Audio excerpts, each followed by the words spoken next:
জুবিন গাৰ্গে যেতিয়া তেখেতৰ আটাইতকৈ জনপ্ৰিয় সময়খিনিত আছিল সেই সময়খিনিত অসমত সামৰিক সন্ত্ৰাস চলি আছিল আলফাই বোমা বিস্ফোৰণ কৰিছিল আলফাৰ সন্ত্ৰাস বৃদ্ধি পাইছিল সেই সময়ছোৱাত আলফাৰ বিৰুদ্ধে গান লিখাটো দূৰৰ কথা কোৱাটো অসমৰ মানুহৰ বাবে অকল্পনীয় কথা আছিল তেতিয়া জুবিন গাৰ্গে কি লিখিছে তেতিয়া জুবিন গাৰ্গে লিখিছিল শান্তি দিয়া মুক্তি দিয়া পুনৰ অসম গঢ়িবলৈ জুবিন গাৰ্গৰ মাজত সেই সাহস আছিল সেই প্ৰেৰণা আছিল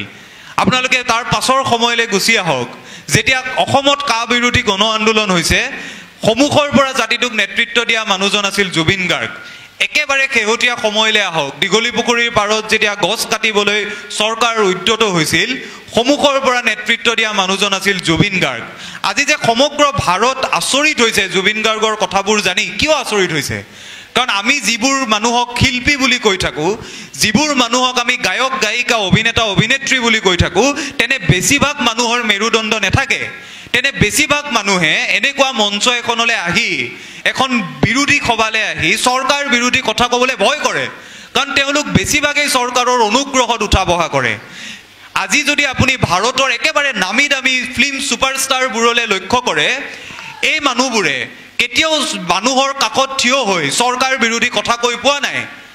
তাৰ ভিতৰত মই ভাল পোৱা আটাইতকৈ মোৰ ভাল লগা অভিনেতাগৰাকীও আছে আপুনি ভাল পোৱা অভিনেতাগৰাকীও আছে বলিউডৰ নামী দামী ষ্টাৰবোৰলৈ আপোনালোকে লক্ষ্য কৰক কেতিয়াবা দেখিছেনে তেওঁলোকে চৰকাৰ বিৰোধী কোনোবা কামত মাত মতা নেমাতে তেওঁলোক সদায় এটা সুবিধাজনক স্থিতিত থাকে কিন্তু জুবিন গাৰ্গৰ মাজত সেই সাহস আছিল জুবিন গাৰ্গৰ মাজত সেই বিপ্লৱী সত্তা আছিল যাৰ বাবে হেজাৰ সমালোচনা কৰাৰ পাছতো তেখেতে কিন্তু মানুহৰ মাজত থাকি অসমীয়া মানুহৰ বাবে মাত মাতি গৈছিল কা বিৰোধী গণ আন্দোলনৰ সময়ত মোৰ মনত পৰে জুবিন গাৰ্গক এগৰাকী ৰাজনৈতিক নেতা দিগ্গজ ৰাজনৈতিক নেতাই মঞ্চৰ পৰা সমালোচনা কৰি কৈছিল যে জুবিন গাৰ্গে যে খাৰগুলিত টকা বিলায় সেই টকা বিলোৱা গোটেই কাৰবাৰটো ভুৱা খাৰগুলিত যে জুবিন গাৰ্গে টকা বিলাইছিল সেই কাৰবাৰটো ভুৱা বুলি কৈছিল সেই সমালোচনা হোৱাৰ পাছতো কিন্তু জুবিন গাৰ্গ থমকি ৰোৱা নাই সময়ে সময়ে জুবিন গাৰ্গক বিভিন্ন ভাবুকি দিয়া হৈছিল জুবিন গাৰ্গ থমকি ৰোৱা নাছিল গতিকে জুবিন গাৰ্গৰ স্মৃতিচাৰণ সভাত উঠি অহা প্ৰজন্মই এই সংকল্প লোৱাটো বৰ জৰুৰী সত্য আৰু সততাৰ পক্ষত থাকি মানুহ আৰু জাতিৰ বাবে যি বিপদজনক সেই কথাক বিপদজনক বুলি কোৱাৰ সংকল্পও নতুন প্ৰজন্মই লোৱাটো বৰ জৰুৰী আগতে জাতিটোৰ যেতিয়া বিপদ হয় আমাৰতো বেছিভাগ ৰাজনৈতিক নেতাই চলাহী কথা ক'ব জানে মিছা মিছা কথা ক'ব জানে আমাৰ সমাজৰ তথাকথিত যিবোৰ বুদ্ধিজীৱী তেওঁলোকে টিভি টক শ্ব'বোৰলৈ গৈ দুয়োপক্ষ মিলাই মানে চৰকাৰেও বেয়া নাপাওক ৰাইজেও বেয়া নাপাওক মাজেৰে কথা ক'ব জানে বহু ক্ষেত্ৰত তেনেকুৱা বেমাৰ এটা অসমীয়া সাধাৰণ মানুহৰ গাটো আছে মোৰ গাটো আছে মই স্বীকাৰ কৰি লওঁ কিন্তু এই বেমাৰ নথকা মানুহ এজনেই আছিল এই মানুহজন জুবিন গাৰ্গ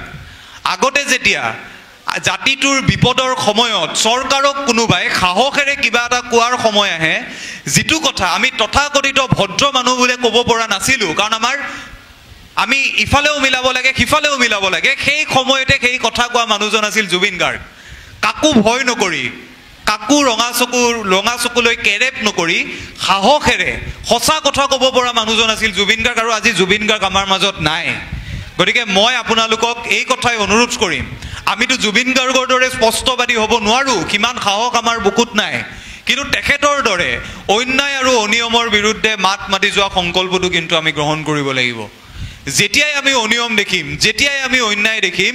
যিহেতু আমি জুবিনৰ দেশৰ মানুহ জুবিন গাৰ্গৰ দেশৰ মানুহ তেখেতৰ দেশৰ মানুহ হিচাপে তেখেতৰ জাতিৰ মানুহ হিচাপে তেখেতৰ অসমখনত আমি বাস কৰা মানুহ হিচাপে আমি এই সংকল্প লোৱাটো বৰ জৰুৰী অন্যায় আৰু অনিয়মৰ বিৰুদ্ধে মাত মতাটো সাহসেৰে মাত মতাৰ সংকল্প অন্তত নতুন প্ৰজন্মটোৱে লোৱাটো অত্যন্ত জৰুৰী মই ইমানখিনি কথা ক'লোঁ কিন্তু যিটো কথা চাগে মই প্ৰথমতেই ক'ব লাগিছিল